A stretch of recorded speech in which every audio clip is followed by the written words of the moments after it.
Hello, मैं हूं विनय कुमार गुप्ता।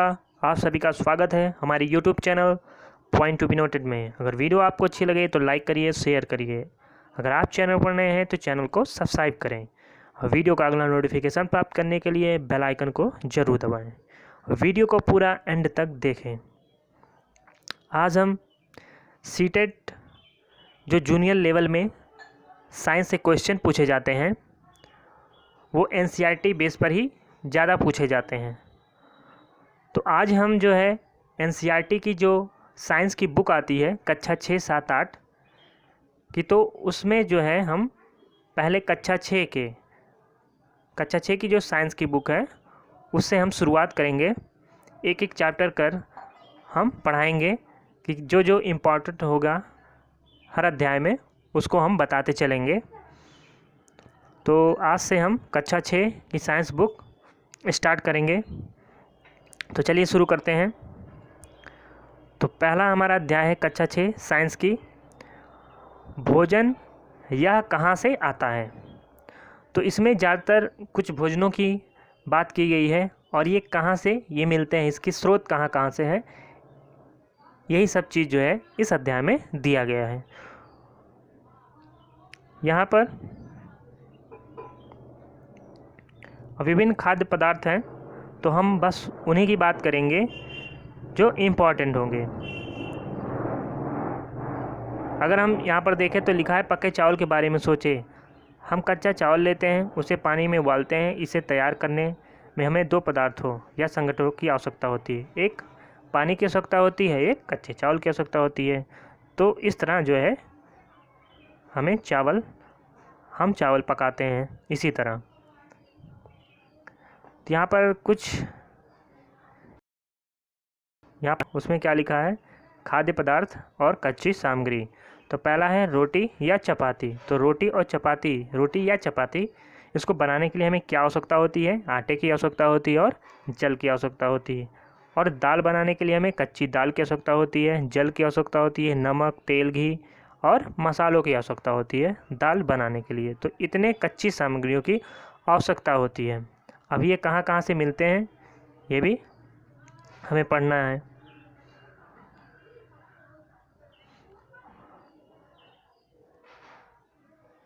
अब खाद्य सामग्री हम उनके स्रोत के बारे में देखते हैं। कुछ कच्ची सामग्री जैसे फल और सब्जी के स्रोत का अनुमान लगाना हमारे लिए बहुत आसान है कि फल हमें कहाँ से मिलेंगे और सब्जी कहाँ से मिलेंगे। दोनों जो है हमें पेड़ पौधों से ही मिलते हैं। या कहाँ से आते हैं, निश्चित रूप से पौधों से ही मिलते हैं। तो सबको पता है फल सब्जी कहाँ से मिलता है, पौधों से ही। गेहूँ और चावल ये भी पेड़ पौधों से। पेड़ पौधों का मतलब पौधों से ही मिलेगा। गेहूं की खेती होती है, चावल की खेती होती है, चावल मतलब धान की खेती होती है, तब हमें चावल प्राप्त होता है। तो आपने धान और गेहूं के खेत में उनके पौधों को अनेक पंक्तियों में देखा होगा। तो इनसे हमें अनाज प्राप्त होता है, गेहूं और चावल, ये सभी पेड़ पौधों से प्राप्त होते हैं। और कुछ खाद्य पदार्थ होते हैं जो जंतुओं से प्राप्त होते हैं, जैसे यहाँ पर दूध है, अंडा है, मुर्गा है, मछली है, झींगा है, मांस है, ये सभी जंतुओं से प्राप्त होते हैं। तो ये थे पौधों से प्राप्त होने वाले कुछ खाद्य पदार्थ और कुछ जंतुओं से प्राप्त होने वाले पदार्थ। अब हम बात करेंगे यहाँ पर दिया है कि पौधे विभिन्न खाद्य संगठनों जैसे कि अन्न, सब्जी तथा फल इत्यादि के स्रोत हैं।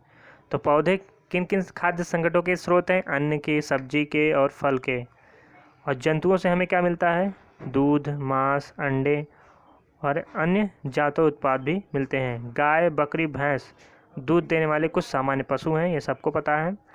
दूध एवं विभिन्न दुग्ध उत्पाद जैसे मक्खन, क्रीम, ये सब इन्हीं दूध से ही बनाए जाते हैं। घी, पनीर, दही, इनका उपयोग संसार के प्रत्येक क्षेत्र में किया जाता है। अब यहाँ पर देखते हैं कुछ खाद्य पदार्थ दिया गया है, जैसे यहाँ पर इडली दिया है। तो इडली जो है उसमें कौन कौन सी कच्ची सामग्री का उपयोग होता है, चावल का, उड़द की दाल का, नमक का, जल का। तो ये सभी जो है इडली बनाने में उपयोग होते हैं। तो चावल का स्रोत क्या है, ये कहाँ से प्राप्त होते हैं, धान के पौधों से प्राप्त होते हैं। फिर यहाँ चिकन करी है, ये चिकन मसाला, तेल, घी, जल ये सब मिलाकर जो है बनते हैं चिकन करी। चिकन कहाँ से मिलता है? जंतुओं से मिलता है। तेल घी कहाँ से मिलता है? ये पेड़ पौधों से। मसाले भी पेड़ पौधों से ही मिलते हैं। खीर के लिए दूध की आवश्यकता होती है, चावल की आवश्यकता होती है, चीनी की आवश्यकता होती है। दूध कहाँ से मिलेगा? जंतुओं से, गाय भैंस बकरियों से मिलेगा। चावल धान के पौधों से मिलता है। चीनी आपको पता है, चीनी गन्ने से मिलता है, प्राप्त होता है। अब भोजन के रूप में पौधों के भाग और जंतु उत्पाद। पौधे हमारे भोजन का मुख्य स्रोत होते हैं। तो सबको पता है कि पौधे क्या होते हैं? हमारे भोजन का एक मुख्य स्रोत होते हैं। हम पौधों के कौन से भाग का उपयोग खाद्य पदार्थ के रूप में करते हैं? हम पत्तियों वाली अनेक सब्जियां खाते हैं। तो हम पत्तियों वाले क्या होते हैं? अनेक सब्जियां खाते हैं। कुछ पौधे के फलों को हम भोजन के रूप में लेते हैं। कभी हम जड़, तो कभी तना, तो कभी पुष्प भी भोजन के रूप में खाते हैं। अगर हम फल की बात करें तो बहुत सारे ऐसे फल हैं जो हम भोजन के रूप में खाते हैं, और बहुत सारी जड़ भी हैं। जड़ में जैसे शकरकंद है, मूली है, गाजर है, तो ये सब जड़ में आते हैं और ये हम खाने में उपयोग करते हैं। और बहुत सारे पुष्प भी हैं जो भोजन के रूप में हम उपयोग करते हैं। हम जब एनसीईआरटी पर्यावरण के बारे में हम क्लास ले रहे थे तो उसमें हमने बताया था कि उत्तर प्रदेश में जो है कचनार के फूल की सब्जी बनती है और वो प्रसिद्ध है। और फिर हमने बताया था केले का जो फूल है उसकी भी सब्जी बनती है। वो कहाँ बनती है? वो केरल में बनती है। और एक और हमने बताया था कि सहजन के फूल का जो है पकौड़े बनते हैं, वो कहाँ बनते हैं? वो महाराष्ट्र में। ये तीनों हम बता चुके हैं। यहाँ पर एक चीज़ और आता है कि जो सीताफल है, काशी फल, उसके फूलों को चावल के पिट्ठी में डुबोकर और तलकर पकौड़े बनाया जाता है। तो ये भी आपको याद रखना है कि सीताफल के फूलों का क्या बनाया जाता है? पकौड़े बनाए जाते हैं। कुछ पौधों के दो या दो से अधिक भाग हम खाने में योग्य होते हैं। उदाहरण के लिए जैसे सरसों के बीज क्या हैं? इनसे हम तेल प्राप्त करते हैं, और इनकी पत्तियों का उपयोग हम क्या करते हैं? साग बनाने में करते हैं। तो सरसों का बीज जो है वो क्या निकाला जाता है? तेल निकाला जाता है उससे। और फिर उसकी पत्तियों का उपयोग क्या करते हैं? साग बनाने के लिए हम करते हैं। उसी प्रकार यहाँ केले का जो फूल होता है हम उसकी सब्जी बनाते हैं, और ये कहाँ पर ज़्यादा प्रसिद्ध है? वो केरल में। और केला जो है एक फल भी है, और उसके फल को भी हम खाते हैं। यहाँ पर सरसों यहाँ पर फूल है, पुष्प है, फिर इसकी जो फली है उसको फल बोलते हैं सरसों का, और ये तना है, ये पत्तियाँ हैं। तो पत्तियाँ और तने जहाँ पर मिलती हैं उन्हीं को क्या कहते हैं? नॉड बोलते। क्या बोलते हैं? नॉड। ये है नॉड।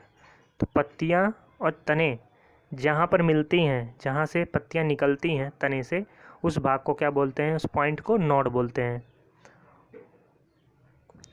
और एक पत्ती जहाँ पर तने से मिलती है और दूसरी पत्ती जिस तने से मिलती है, उसके बीच के भाग को क्या बोलते हैं? इंटर नॉड बोलते हैं। क्या बोलते हैं?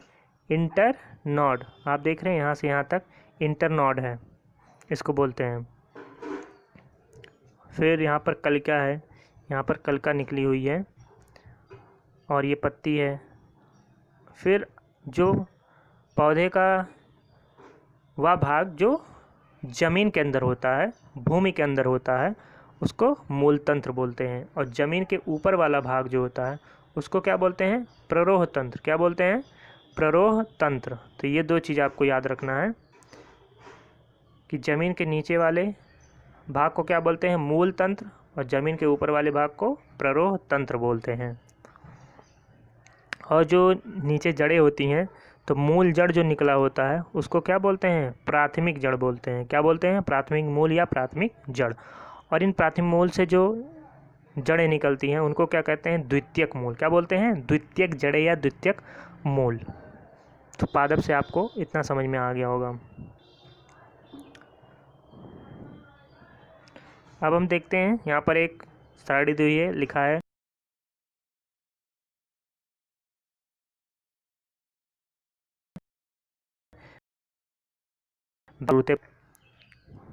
तो बैगन का भरता जो बनाया होगा तो उसे पता होगा क्या क्या इसमें ज़रूरतें पड़ती हैं। बैगन, मिर्च मसाले के रूप में, फिर तेल, मूंगफली, सरसों, सोयाबीन या किसी अन्य पौधों से। तो इतनी चीज़ें जो है बैगन के भरता बनाने में उपयोग होता है। अगला है, जैसे मूंग और चने क्या होते हैं, इनको जब क्या करते हैं हम जल से भरे एक पात्र में जो है डाल देते हैं कुछ टाइम के लिए, तो क्या होता है फिर उसके बाद उसको हम निकाल देते हैं जल से। एक दिन रखने के बाद फिर उसको साफ़ करके एक गीले कपड़े में लपेट कर रख देते हैं। फिर हम देखते हैं कि अगर उनसे जो है एक छोटी सी सफ़ेद संरचना बीज से बाहर निकल आती है तो वो क्या होता है, उसका मतलब बीज क्या है, अंकुरित हो गए हैं। तो आप चित्र में देख रहे होंगे, तो ये भीगे हुए चने हैं, इसको कपड़े में लपेट कर रखा गया था, तो उसमें सफ़ेद सफ़ेद जो है संरचनाएं बीज से बाहर निकल रही हैं। तो ये क्या होता है, ये अंकुरित बीज कहलाते हैं। क्या कहलाते हैं, अंकुरित बीज, मतलब बीज का अंकुरण हो चुका है यहाँ पर। इसी तरह चने में भी होता है, आप देख सकते हैं चने में भी होकर बीज है, तो ये अंकुरित चने हैं, ये अंकुरित चना कहलाते हैं। अगर हम शहद की बात करें तो शहद क्या होता है, ये मधुमक्खियों से हम प्राप्त करते हैं, उनके छत्तों से। तो मधुमक्खियाँ क्या करती हैं, फूलों से मकरंद इकट्ठा करती हैं, उन्हीं को क्या कहते हैं, मीठे रस बोलते हैं मकरंद को। कहाँ से प्राप्त करती हैं, फूलों से प्राप्त करती हैं, उनको इकट्ठा करती हैं, उनको छत्तों में जो है भंडारित करती हैं, इकट्ठा करती रहती हैं। फूल और उनका मकरंद वर्ष के केवल कुछ समय ही उपलब्ध होते हैं। तो ये भी याद रखने वाली चीज़ है कि फूल और उनका मकरंद जो है वो हमेशा नहीं मिलता है, वो वर्ष के कुछ ही समय तक मिलता है। इसीलिए मधुमक्खियाँ क्या करती हैं, मकरंद का भंडारण करती हैं ताकि पूरे वर्ष इसका उपयोग कर सकें। वो इतना मकरंद इकट्ठा कर लेती हैं ताकि वो पूरे साल चल सकें, क्योंकि हमेशा मकरंद प्राप्त नहीं होती हैं। और हम इन्हीं छत्तों से क्या करते हैं, शहद प्राप्त करते हैं, जो मधुमक्खियों का भोजन होता है। मधुमक्खियों का भोजन क्या है, शहद, और उसी का उपयोग हम करते हैं। अब बहुत सारी जंतुएं अलग अलग चीज़ें खाती हैं, तो बहुत इम्पोर्टेंट नहीं है ये जानना, सब पता है भैंस क्या खाती है, घास, खली, भूसा, अनाज, पत्ती, ये सब खाते हैं। बिल्ली छोटे जंतुओं, पक्षी, दूध, ये सब खाती हैं। तो इसको हमें बहुत ज़्यादा जानना जरूर नहीं है, बस उतना जानना है। यहाँ पर 3 चीज़ें हैं जो सबको पता है कि शाकाहारी जंतु क्या होते हैं, मांसाहारी जंतु क्या होते हैं, और सर्वाहारी क्या होते हैं। शाकाहारी जो केवल पौधे और पौधों से प्राप्त होने वाले जो खाद्य पदार्थ होते हैं वो केवल खाते हैं, तो उन्हें क्या कहते हैं, शाकाहारी जंतु कहते हैं। और कुछ जंतु ऐसे होते हैं जो दूसरे प्राणियों को खाते हैं, दूसरे जंतुओं को खाते हैं, तो उनको मांसाहारी कहते हैं। और कुछ ऐसे जंतु होते हैं जिनका भोजन पौधा और जंतु दोनों होता है, तो उन्हें किस वर्ग में रखा गया है, सर्वाहारी जंतु, जैसे मनुष्य है। अब शाकाहारी में क्या आएंगे, गाय, भैंस, बकरी, ये सब क्या है, शाकाहारी जंतु होते हैं, क्योंकि ये केवल पादप उत्पाद पर ही डिपेंड होते हैं, केवल पेड़ पौधों को ही खाते हैं। अब मांसाहारी जंतु में बाघ, तेंदुआ, चीता, ये सब क्या हैं, मांसाहारी जंतु होते हैं, ये केवल दूसरे जंतुओं को खाते हैं। और सर्वाहारी ये पेड़ पौधों से प्राप्त होने वाली चीज़ों को भी खाते हैं और जंतुओं को भी खाते हैं, जैसे मनुष्य है, बिल्ली है, ये सब सर्वाहारी जंतु के अंतर्गत आते हैं।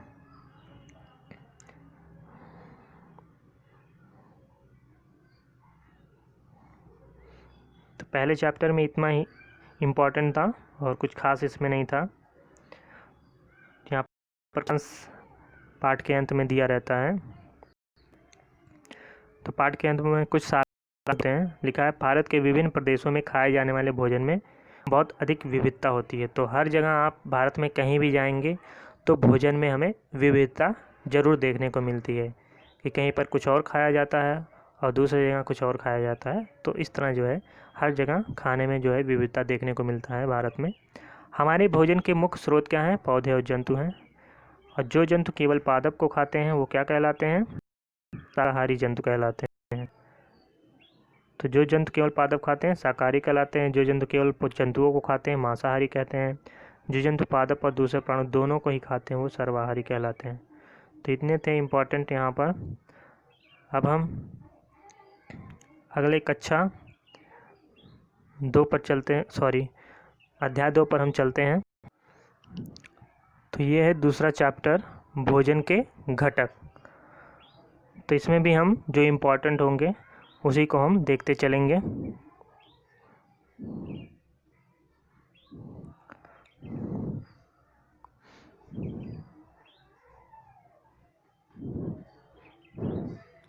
विभिन्न प्रकार के खाद्य पदार्थों में क्या होता है? प्रत्येक व्यंजन एक या एक से अधिक प्रकार की कच्ची सामग्रियों से बना होता है जो हमें पादपों से और जंतुओं से प्राप्त होता है।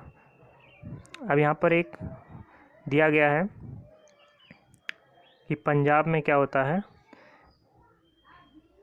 यहाँ पर मक्के की रोटी खाई जाती है और दाल में राजमा पसंद है और सब्जियों में सरसों का साग। तो ये भी क्वेश्चन जो है पूछा जा चुका है। पंजाब में मक्के की रोटी और सरसों का साग कहाँ पर प्रसिद्ध है? ये पंजाब में प्रसिद्ध है। यहाँ पर दही घी भी ज़्यादा खाए जाते हैं। और आंध्र प्रदेश की बात करें तो ये चावल यहाँ पर ज़्यादा खाया जाता है और सब्जियों में कुंदरू, क्या बोलते हैं? कुंदरू, और अरहर की दाल, रसम जिसको चारू बोलते हैं। तो यह सब नोट करने वाली चीज़ है, आप इसको स्क्रीनशॉट भी ले सकते हैं या कहीं नोट कर लीजिए आप एक जगह कॉपी पर। तो पंजाब में मक्के की रोटी, सरसों का साग, राजमा, दही घी ये सब प्रसिद्ध है।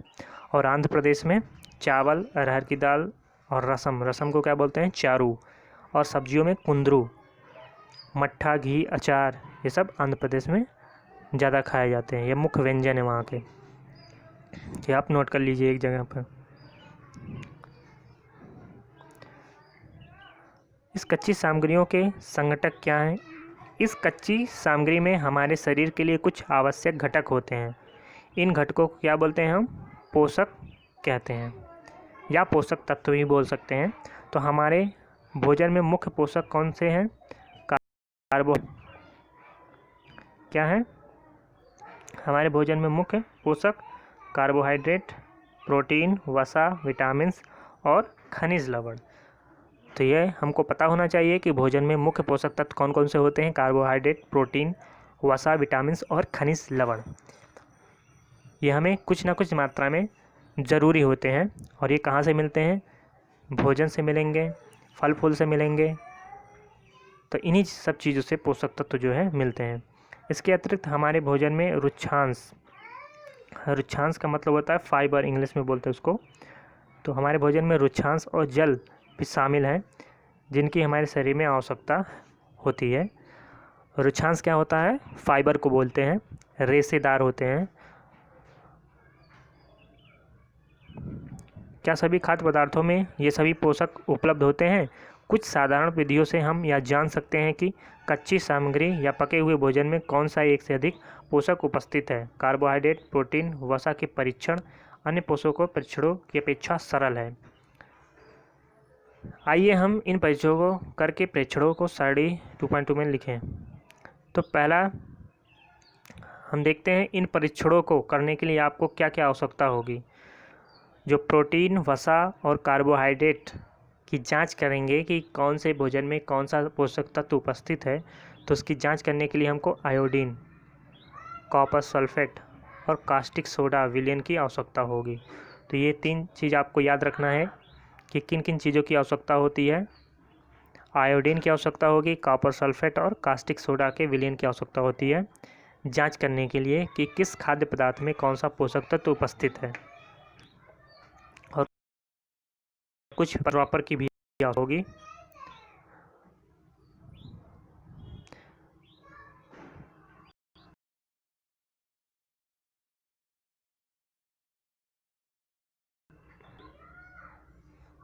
देखते हैं यहाँ पर जो दिया गया है कि कैसे जो है हम विलयन बनाएंगे परीक्षण करने के लिए। पहला हमारा आयोडीन। आयोडीन का तन विलयन बनाने के लिए जल से आधी भरी परखली में कुछ बूंदें जो है टिंचर आयोडीन को मिला दीजिए। तो क्या करना है? पहले परखनली लेना है, परखनली में आधा पानी आधा परखनली जो है पानी से भरना है। फिर उसमें कुछ बूंदे जो है टिंचर आयोडीन की मिला देना है। तो इससे क्या होगा, आयोडीन का तनु विलयन हमें प्राप्त होगा। और कॉपर सल्फेट के साथ क्या करना है, कॉपर सल्फेट 100 ml जल में 2 ग्राम कॉपर सल्फेट घोलने से क्या बनेगा, कॉपर सल्फेट विलयन। तो 100 ml पानी लेना है और 2 ग्राम कॉपर सल्फेट लेना है और दोनों को घोल देना है, तो क्या बनेगा, कॉपर सल्फेट विलयन बनेगा। अब तीसरा क्या है कि 100 ml जल में 10 ग्राम कास्टिक सोडा घोलने से हमें कास्टिक सोडा विलयन मिल जाएगा। तो ये 3 चीज़ आपको तैयार रखना है। अब देखते हैं परीक्षण पहला, मंड के परीक्षण के लिए, जिसको मांड भी बोलते हैं, स्टार्च बोलते हैं इंग्लिश में। अब स्टार्च का परीक्षण करना है तो उसके लिए हमें किसकी आवश्यकता होगी, आयोडीन, तनु आयोडीन विलयन की आवश्यकता होती है इसमें। परीक्षण के लिए खाद्य पदार्थ या कच्ची सामग्री की अल्प मात्रा लीजिए। अब जिसमें हमें आयोडीन मांड का जो है पता लगाना है, तो उस खाद्य पदार्थ या कच्ची सामग्री की कुछ अल्प मात्रा हम ले लेंगे। इसमें तनु आयोडीन विलयन की 2 या 3 बूंदें डालेंगे। तो उस कच्ची सामग्री पर हम क्या करेंगे, 2-3 बूंदें डालेंगे। खाद्य पदार्थ के रंग में होने वाले परिवर्तन को देखेंगे, क्या यह नीला या काला हो गया है। अगर यह नीला या काला रंग प्रदर्शित कर रहा है तो इसका मतलब मंड की उपस्थिति उस खाद्य पदार्थ में है, मतलब स्टार्च है उस खाद्य पदार्थ में। क्या है, स्टार्च, मतलब वो कार्बोहाइड्रेट का स्रोत है। तो कितना आसान परीक्षण है कि अगर कोई खाद्य पदार्थ या कच्ची सामग्री है, अगर उसमें हम तनु आयोडीन विलयन के 2-4 बूंदें अगर उस पर डाल देंगे तो कुछ समय बाद हम देखेंगे कि वो नीला पड़ जाता है या काला पड़ जाता है। तो अगर ऐसा होता है तो समझ जाइए उसमें क्या है, मांड है या स्टार्च है, मतलब वो कार्बोहाइड्रेट का स्रोत है।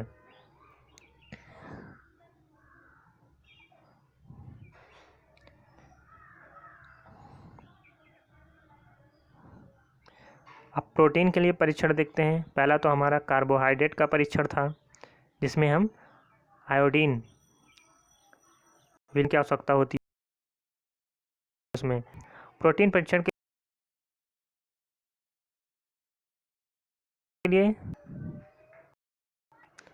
तो प्रोटीन के परीक्षण के लिए किसी खाद्य पदार्थ की थोड़ी मात्रा लीजिए।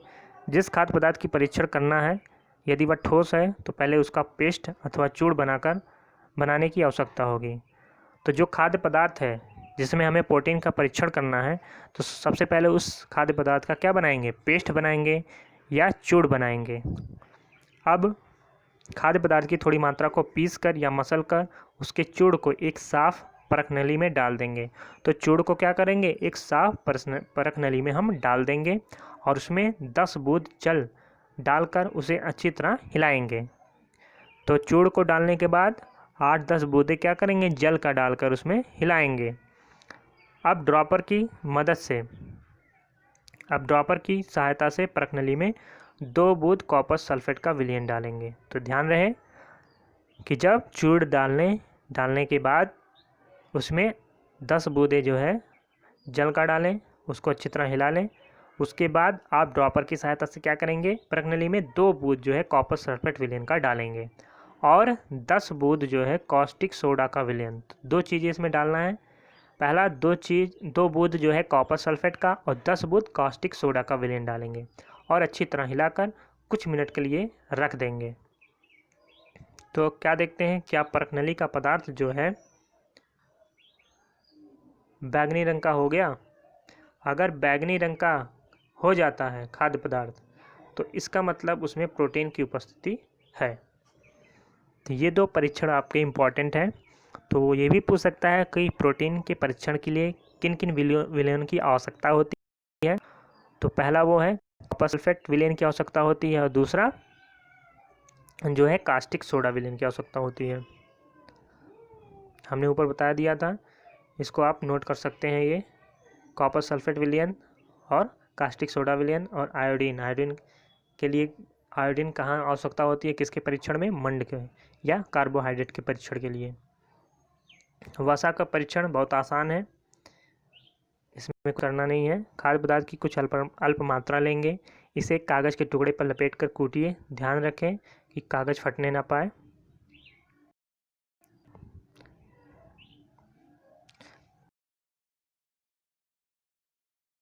तो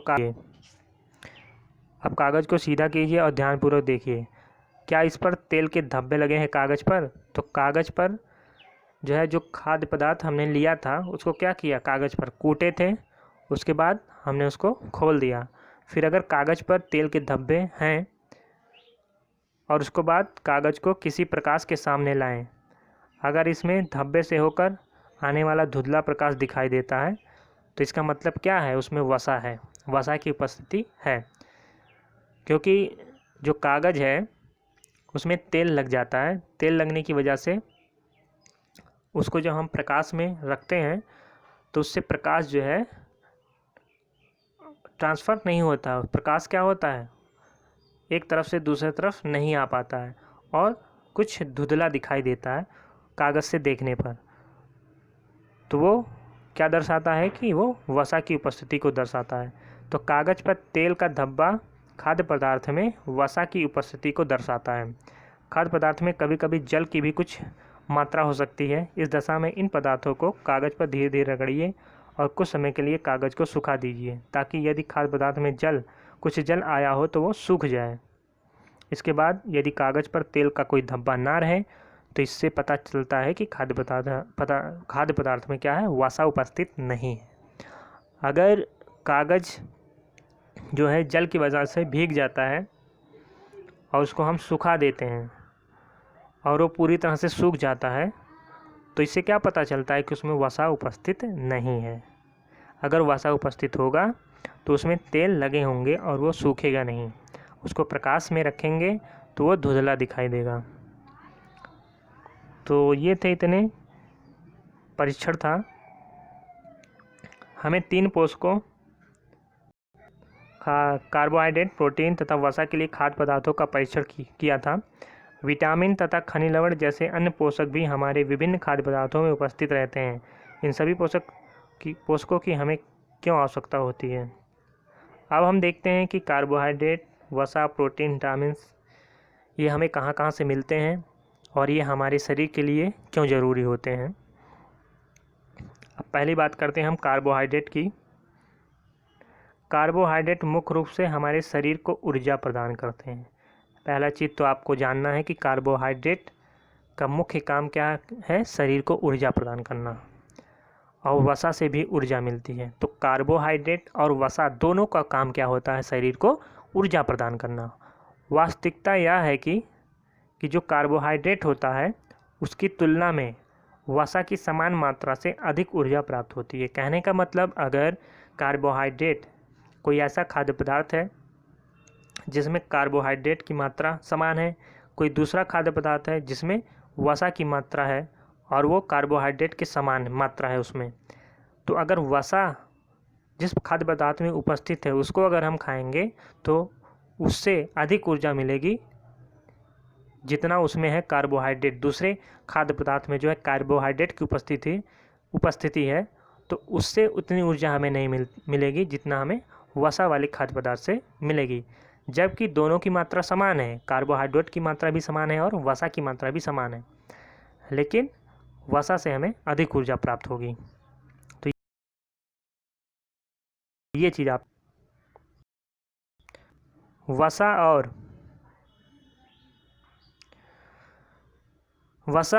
और कार्बोहाइड्रेट युक्त भोजन को क्या कहते हैं, ऊर्जा देने वाला भोजन। तो वसा और कार्बोहाइड्रेट युक्त भोजन को क्या कहते हैं हम, ऊर्जा देने वाला भोजन भी कहते हैं। तो ये आपको याद रखना है। यहाँ पर चित्र दिया है कार्बोहाइड्रेट के जो है मुख्य स्रोत हैं। क्या है कार्बोहाइड्रेट के मुख्य स्रोत? यहाँ पर शकरकंदी है, ये भी ऊर्जा का कार्बोहाइड्रेट का स्रोत है। आलू है, गन्ना है, पपीता है, तरबूज है, आम है, बाजरा है, चावल है, गेहूँ है, ये सभी क्या है, ऊर्जा के स्रोत हैं, मतलब कार्बोहाइड्रेट के स्रोत हैं। तो इतने चीज़ आपको याद रखने हैं कि किससे हमें कार्बोहाइड्रेट प्राप्त होता है, किन खाद्य पदार्थों से हमें कार्बोहाइड्रेट प्राप्त होता है। यहाँ पर कुछ ऐसे खाद्य पदार्थ हैं जिससे हमें वसा मिलती है, जैसे मूंगफली है, तिल का तेल, गिरी, नारियल का तेल, सरसों का तेल, सूरजमुखी का तेल। इन सब चीज़ों से क्या मिलता है? वसा हमें प्राप्त होती है।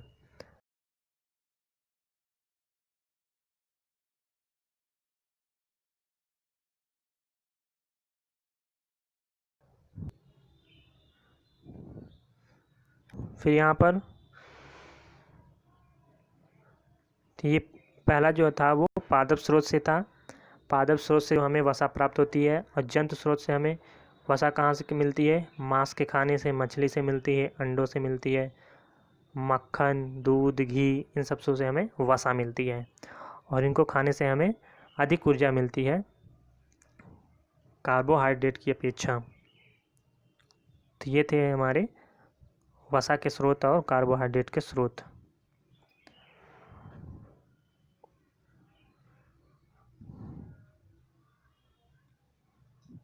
अब प्रोटीन के बारे में हम पढ़ते हैं। ये सभी पॉइंट है, इसको आप नोट करते चलिए, सभी इम्पॉर्टेंट है। इसमें जो है बहुत अच्छे तरीके से दिया गया है कि स्रोत कौन कौन से हैं, कार्बोहाइड्रेट का उपयोग क्या है। तो यहाँ पर प्रोटीन आते हैं। प्रोटीन की आवश्यकता क्या होती है? शरीर की वृद्धि के लिए और स्वस्थ रहने के लिए। तो प्रोटीन की आवश्यकता क्यों पड़ती है? शरीर की वृद्धि के लिए आवश्यक है प्रोटीन, और हमारे शरीर को वो स्वस्थ रखता है। तो प्रोटीन इसलिए हमें आवश्यक है। प्रोटीन युक्त भोजन को प्रायः क्या बोला जाता है? शरीर वर्धक भोजन। तो इसलिए जो मसल्स बनाते हैं, जो बॉडी बिल्डर होते हैं, उनमें प्रोटीन की मात्रा ज़्यादा होती है, मतलब प्रोटीन वो ज़्यादा लेते हैं। प्रोटीन युक्त पदार्थ जो है, खाद्य पदार्थ, उन्हें ज़्यादा लेना पड़ता है बॉडी बिल्डरों को। तो इसलिए इस प्रोटीन को क्या कहा गया? शरीर वर्धक भोजन कहते हैं। अब विटामिन्स क्या होते हैं? ये विटामिन्स रोगों से हमारे शरीर की रक्षा करते हैं। विटामिन्स हमारी आँख, अस्थियों मतलब हड्डियों, दांत और मसूड़ों को स्वस्थ रखने में सहायता करते हैं। विटामिन क्या होते हैं? बहुत प्रकार के होते हैं, जिन्हें हम अलग अलग नामों से जानते हैं। कुछ को vitamin A, vitamin B, vitamin C, vitamin D, vitamin E, vitamin K नाम से जाना जाता है। विटामिनों के एक समूह को विटामिन बी कॉम्प्लेक्स कहते हैं। तो ये भी आपको याद रखना कि विटामिनों के एक समूह को विटामिन बी कॉम्प्लेक्स कहते हैं। हमारे शरीर को सभी प्रकार के विटामिनों की आवश्यकता होती है। तो सभी प्रकार के विटामिनों की अल्प मात्रा हमें आवश्यक होता है। विटामिन ए हमारी त्वचा, आँखों को स्वस्थ रखता है। विटामिन ए क्या करता है? हमारी त्वचा और आँखों को स्वस्थ रखता है। विटामिन सी क्या करता है? बहुत से रोगों को लड़ने से हमारी मदद करता है। विटामिन डी हमारी अस्थियों और दांतों के लिए कैल्शियम का उपयोग करने में हमारे शरीर की सहायता करता है। विटामिन डी क्या करता है? अस्थियों और दांतों के लिए कैल्शियम का उपयोग करने में हमारे शरीर की क्या करता है? मदद करता है विटामिन डी। विभिन्न विटामिनों से भरपूर भोजन जो है, चित्र दिए गए हैं इसमें, देखते हैं। प्रोटीन से युक्त खाद्य पदार्थ जो पौधों से मिलते हैं हमें, चना, जितने भी दालें होते हैं, सभी जो है प्रोटीन के मुख्य स्रोत होते हैं। तो दालें क्या हैं? प्रोटीनों का स्रोत माने जाते हैं। तो चना है, मटर है, सोयाबीन है, राजमा है, तुअर दाल, मूंग, तुअर दाल मतलब अरहर दाल को बोला जाता है। तो जितने भी दालें हैं सभी क्या हैं? प्रोटीन के स्रोत होते हैं। अब हम जंतुओं से मिलने वाले जो खाद्य पदार्थ है जिसमें प्रोटीन पाया जाता है, मांस में पाया जाता है प्रोटीन, मछली में, पनीर में, दूध में, अंडे में। तो इन सब में भी प्रोटीन पाया जाता है। तो ये सभी जो है प्रोटीन के स्रोत हैं। और कुछ विटामिन के भी स्रोत हैं, देखते हैं। विटामिन ए के स्रोत क्या हैं? आम है, गाजर है, पपीता है, दूध है, मछली का तेल है, इन सब में विटामिन ए पाया जाता है। फिर यहाँ पर गेहूँ, चावल। विटामिन बी के स्रोत कौन कौन से रखते हैं इसको आप, कि विटामिन बी के मुख्य स्रोत करके आप आगे डैश लगा के नोट कर सकते हैं। गेहूँ, चावल, यकृत, जिसे लीवर बोलते हैं। जब आप मीट शॉप पे जाते हैं, ख़रीदते हैं, तो आप कहते हैं कि जो है लीवर रख दीजिए, तो लीवर कोई बोलते हैं यकृत, और बोलचाल की भाषा में कलेजी भी बोलते हैं इसको, तो उसी को यकृत बोलते हैं या लीवर भी बोलते हैं। तो ये विटामिन बी के स्रोत माने जाते हैं, इसको नोट कर लीजिए। विटामिन बी के स्रोत, विटामिन ए के स्रोत, विटामिन सी के स्रोत सबको पता है, खट्टे पदार्थ नींबू आंवला सब, मिर्च से भी विटामिन सी प्राप्त होता है, अमरूद से भी, संतरा से भी, टमाटर से भी। तो विटामिन सी का सबसे मुख्य स्रोत है आंवला, फिर नींबू, संतरा, टमाटर, अमरूद, मिर्च, ये सभी विटामिन सी के स्रोत हैं। और विटामिन डी के स्रोत क्या हैं? सबसे पहला चीज़ होता है कि हमें धूप लेने की आवश्यकता होती है, तो धूप से भी हमें विटामिन डी मिलता है। तो यहाँ पर दूध, मक्खन, लीवर, अंडे, मछली, इन सब से भी हमें विटामिन डी प्राप्त होता है। और मुख्य स्रोत क्या है? सूर्य का प्रकाश।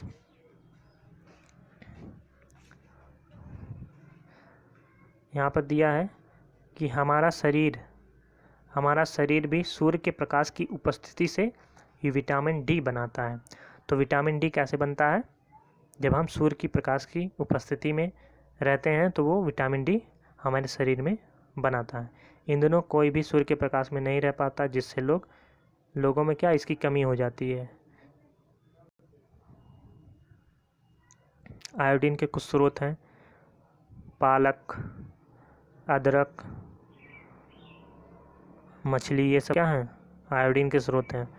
फास्फोरस के स्रोत क्या हैं? केला, दूध, गेहूँ, चावल, मिर्च, ये सभी फास्फोरस के स्रोत हैं।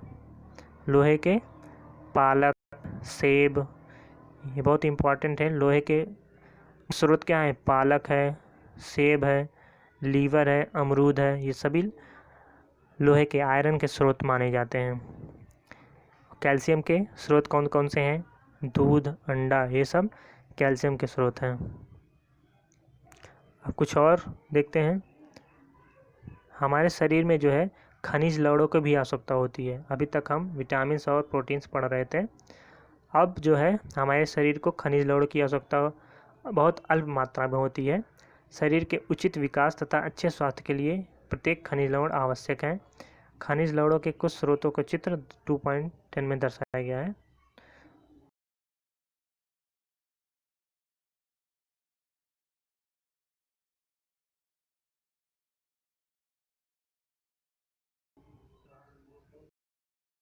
बताया कि यहाँ पर जो है लोहा, आयोडीन, ये सभी खनिज लवण हैं। आयोडीन, फास्फोरस, लोहा, कैल्शियम, ये सभी मुख्य जो है खनिज लवण होते हैं जो हमारे शरीर के लिए आवश्यक होते हैं। अधिकांश खाद्य पदार्थों में एक से अधिक पोषक होते हैं, फिर भी किसी कच्ची सामग्री में एक निश्चित पोषक की मात्रा दूसरे पोषक मात्रा से अधिक हो सकती है। उदाहरणतः चावल में कार्बोहाइड्रेट की मात्रा दूसरे पोषकों से अधिक होती है। इस आधार पर हम कह सकते हैं कि चावल कार्बोहाइड्रेट समृद्ध भोजन है। तो चावल क्या है? इसमें सबसे ज़्यादा कार्बोहाइड्रेट पाया जाता है चावल में। इन पोषकों के अलावा हमारे शरीर को आहारी रेशों, जिसको रुक्षांश बोलते हैं, शुरुआत में हमने बताया था कि भोजन में हमें किन पोषक तत्वों की आवश्यकता होती है हमारे शरीर के लिए। उसमें कार्बोहाइड्रेट, प्रोटीन, वसा, खनिज लवण, जल और रेशे और जल की आवश्यकता है। रेशा मतलब रुक्षांश, फाइबर बोलते हैं उसको। आहारी रेशे रुक्षांश के नाम से जाने जाते हैं। आहारी रेशे किसके नाम से जाने जाते हैं? हमने बताया रुक्षांश कहे जाते हैं। हमारे खाने में रुक्षांश की पूर्ति मुख्यतः पादप उत्पादों से होती है। और रुक्षांश के प्रमुख स्रोत कौन कौन से हैं? साबुत खाद्यान्न, दाल। साबुत खाद्यान्न का मतलब होता है जो अंकुरित अनाज होते हैं, उनसे हमें रुक्षांश या रेशे या फाइबर प्राप्त होते हैं। दाल, आलू, ताज़े फल, सब्जियां, इन सब से रुक्षांश प्राप्त होते हैं। उन्हें ये पोषक तत्व नहीं है रुक्षांश। रुक्षांश हमारे शरीर को कोई पोषक प्रदान नहीं करते हैं, तो ये आपको ध्यान देने वाली बात है। जो फाइबर होता है, जिसको रुक्षांश बोलते हैं, ये हमारे शरीर को कोई पोषक तत्व प्रदान नहीं करते हैं, फिर भी ये हमारे भोजन को आवश्यक अवयव हैं। भोजन का हमारा आवश्यक अवयव है रुक्षांश, और इसका आयतन मतलब भोजन का आयतन ये बढ़ा देते हैं।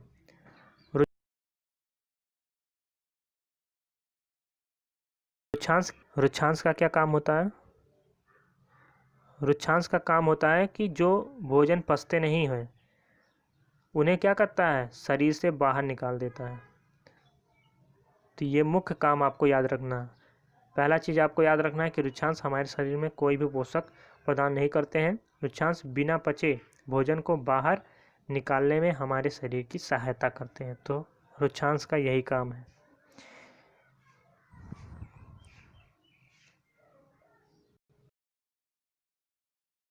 पोषकों को अवशोषित करने में हमारे शरीर की सहायता करते हैं। तो जल क्या करते हैं कि भोजन में जो उपस्थित पोषक होते हैं उनको अवशोषित करने में हमारे शरीर की सहायता करते हैं, या कुछ अपशिष्ट पदार्थों के रूप में जैसे कि मूत्र और पसीने के रूप में बाहर निकाल देते हैं। निकलने में क्या करते हैं, जल सहायता करते हैं। सामान्यतः हमारे शरीर को जितने जल की आवश्यकता होती है वह हमें उन वस्तुओं से प्राप्त होती है जिन्हें हम द्रव के रूप में लेते हैं, जैसे कि जल, दूध, चाय। इनसे हमारे जल की आवश्यकता पूरी होती है। जो द्रव पदार्थ हम लोग तरल पदार्थ लेते हैं उनसे जल की आवश्यकता हमारी पूरी होती है। इसके अतिरिक्त हम जो भी भोजन पकाते हैं उसमें भी पानी का प्रयोग किया जाता है, उनसे भी हम जल की आवश्यकता को पूरा करते हैं।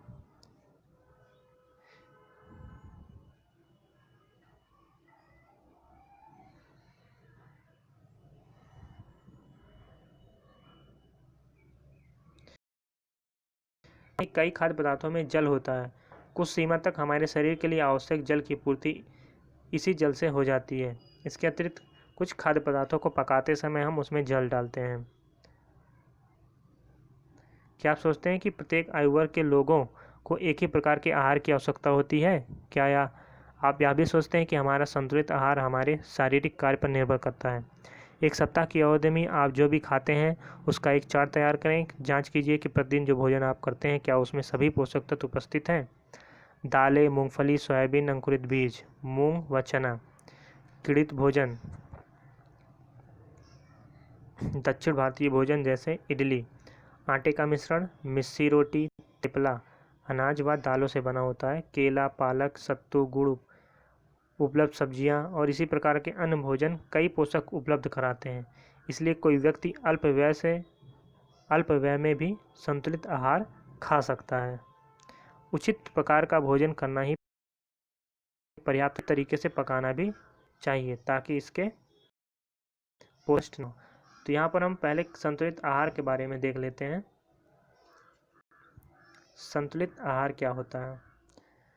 सामान्यतः पूरे दिन में जो कुछ हम खाते हैं उसे आहार कहते हैं। तो जो कुछ हम खाते हैं उसको क्या बोलते हैं? आहार। हमारे शरीर की वृद्धि और अच्छे स्वास्थ्य को बनाए रखने के लिए हमारे आहार में वे सभी पोषक तत्व उचित मात्रा में होने चाहिए जिनकी हमारे शरीर की आवश्यकता है। कोई भी पोषक तत्व ना आवश्यकता से अधिक हो और ना ही कम हो। हमारे आहार में पर्याप्त मात्रा में रुक्षांश और जल भी आवश्यक होता है, और इस प्रकार के आहार को हम क्या बोलते हैं? संतुलित आहार। तो पोषक तत्व में जितना हमें प्रोटीन की आवश्यकता है, विटामिन की आवश्यकता है, कार्बोहाइड्रेट की आवश्यकता है, खनिज लवण, जल और कुछ फाइबर की आवश्यकता होती है, ये सभी उचित मात्रा में जिन आहार से हमें मिलता है वह सभी संतुलित आहार कहलाते हैं।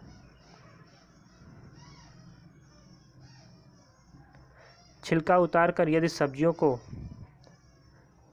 को फलों को धोया जाता है तो यह संभव है कि उनके कुछ विटामिन नष्ट हो जाते हैं। सब्जियों और फलों की त्वचा पर कई महत्वपूर्ण विटामिन और खनिज लवण होते हैं। चावल व दालों को बार बार धोने से उनमें उपस्थित विटामिन और खनिज लवण जो है अलग हो जाते हैं। तो सब्जियों को कभी भी याद रखना है कि सब्जियों को कभी भी काट कर नहीं धोना चाहिए। काट कर धोने से क्या होता है, उसमें उपस्थित जो विटामिन्स हैं वो सब धुलने से निकल जाते हैं। और बहुत सारे फल भी होते हैं जिनको धुलना नहीं चाहिए ऊपर से, तो उनमें भी जो है ऊपर विटामिन्स जो होते हैं वो धीरे धीरे निकल जाते हैं धोने से।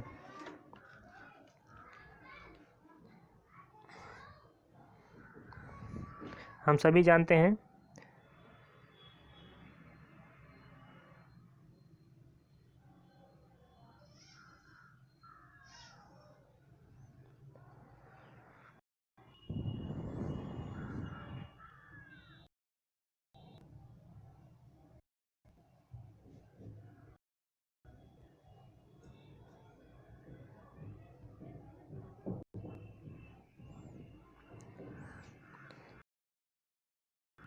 हम सभी जानते हैं कि पकाने से भोजन का स्वाद बढ़ता है, इसे पचाने में आसानी होती है। इसके साथ साथ पकाने में कुछ पोषक तत्वों की हानि भी हो सकती है। यदि भोजन पकाने में अत्यधिक जल के उपयोग किया जाता है और बाद में उसे फेंक दिया जाता है तो कई लाभदायक प्रोटीन और खनिज लवणों की हानि हो जाती है। पकाने में विटामिन सी आसानी से गर्मी से नष्ट हो जाता है, तो यह उचित नहीं होगा कि हम अपने आहार में फल और कच्ची सब्जियों को सम्मिलित करें।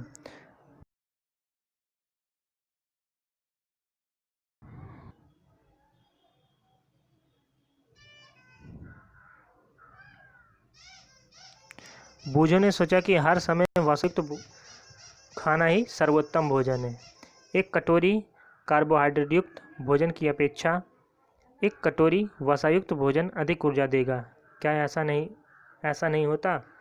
अतः उससे तली हुई चीज़ें, समोसा, पूरी, मलाई, रबड़ी, पेड़ा आदि प्रचुर वसायुक्त भोजन ही खाया और इसके अलावा कुछ नहीं खाया।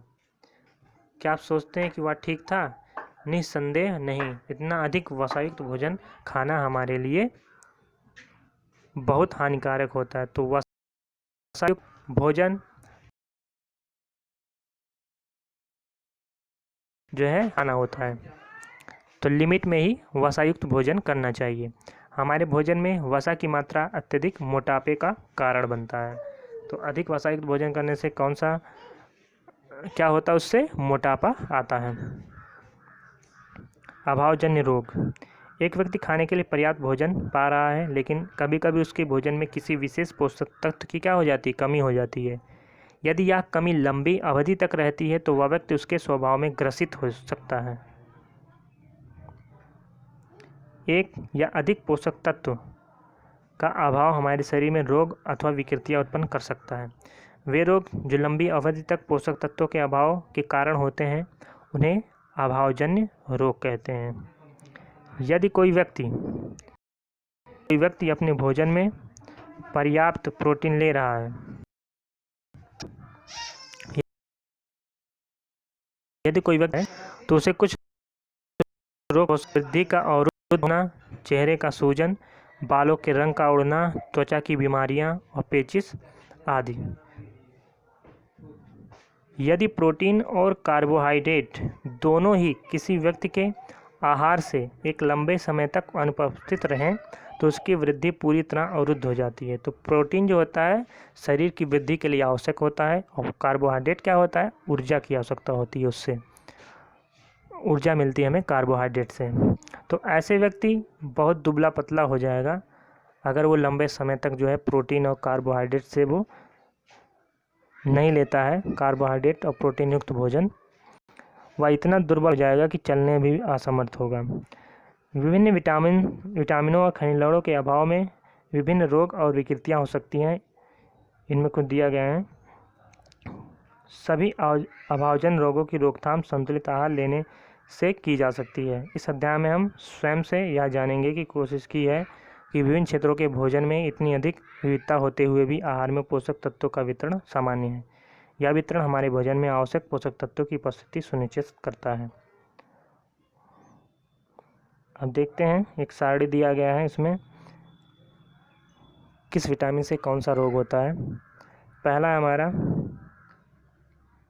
विटामिन ए, खनिज विटामिन ए है। विटामिन ए से कौन सा रोग होता है? इसको छेड़ता दृष्टिहीनता बोलते हैं, इसको रतौंधी भी बोलते हैं। सीधी भाषा में आप पढ़े होंगे कि विटामिन ए की कमी से कौन सा रोग होता है? रतौंधी। क्या होता है? रतौंधी विटामिन ए से। इसमें दृष्टि से संबंधित जो है कारण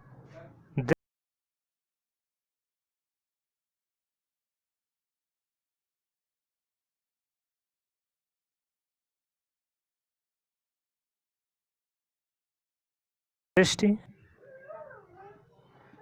तो विटामिन ए की कमी से होने वाला जो रोग है उसके लक्षण क्या है? जैसे कमजोर दृष्टि, अंधेरे में कम दिखाई देना, कभी कभी पूरी तरह से दिखाई देना बंद हो जाना, ये विटामिन ए की कमी से होता है।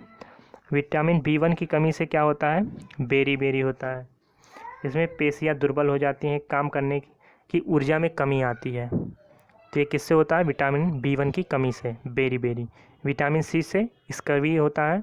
इसमें क्या होता है? मसूड़ों से खून आता है, खून निकलता है, घाव भरने में अधिक समय लगता है। अगर चोट लग जाती है, घाव बन जाता है, तो घाव को भरने में बहुत ज़्यादा समय लगता है अगर विटामिन C की कमी होगी। इससे कौन सा रोग होता है? स्कर्वी। विटामिन D से रिकेट्स रोग होता है। इसमें क्या होता है? अस्थियाँ मुलायम हो जाती हैं और धीरे धीरे मुड़ जाती हैं, तो हड्डियों में विकार आ जाता है विटामिन D की कमी से। और विटामिन D की कमी से कौन सा रोग होता है? रिकेट्स। कैल्शियम की कमी से अस्थियाँ और दंत क्षय होता है, अस्थियों में विकार हो जाता है और दांत का क्षरण होने लगता है धीरे धीरे, अस्थियाँ कमज़ोर हो जाती हैं, दांत धीरे धीरे टूटते हैं, उसमें विकृतियाँ आने लगती हैं। आयोडीन की कमी से क्या होता है? घेंघा रोग होता है, इसको गटर भी बोलते हैं इंग्लिश में घेंघा को। आयोडीन की कमी से कौन सा रोग होता है? घेंघा। गर्दन की ग्रंथि का फूल जाना, तो जिसको घेंघा होता है, आप देखे होंगे कि गर्दन पर जो है फूलने जैसी रचना दिखाई देती है, उसी को घेंघा बोलते हैं, गर्दन की ग्रंथि पर होता है। और बच्चों में मानसिक विकलांगता आ जाती है, और बच्चों में अगर घेंघा निकलता है तो उसमें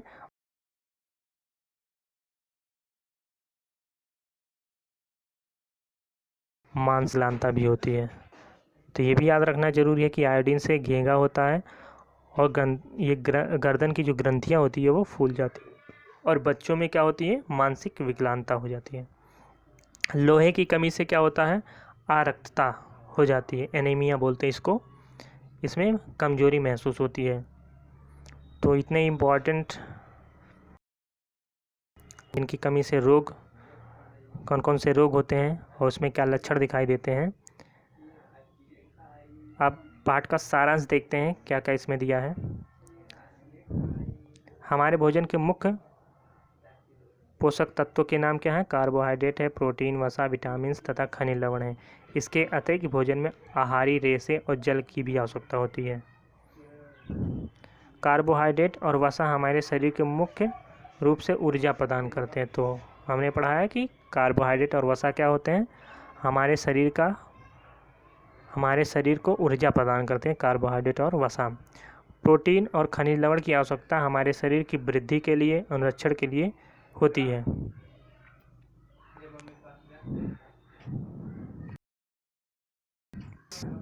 विटामिन हमारे शरीर को रोगों से रक्षा में करने में सहायता करते हैं। विटामिन संतुलित आहार में हमारे शरीर के लिए आवश्यक सभी पोषक तत्वों तथा पर्याप्त रुक्षांश और जल उचित मात्रा में उपस्थित रहते हैं। तो ये होता है संतुलित आहार। हमारी आहार में लंबी अवधि तक एक या अधिक पोषक तत्वों की न्यूनता से विशिष्ट रोग और विकार उत्पन्न हो सकते हैं। तो जो भी हम आहार लेते हैं उसमें अगर कोई पोषक तत्व लंबे समय तक उपलब्ध नहीं होता है तो उससे जो है हमारा रोग या कोई विकार उत्पन्न हो जाता है हमारे शरीर में, जिन पोषक तत्व की कमी होगी हमारे आहार में।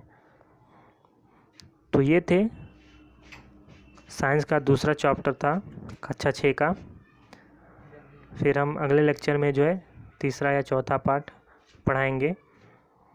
तो वीडियो आपको कैसी लगी? अगर वीडियो आपको अच्छी लगी तो लाइक करिए, शेयर करिए।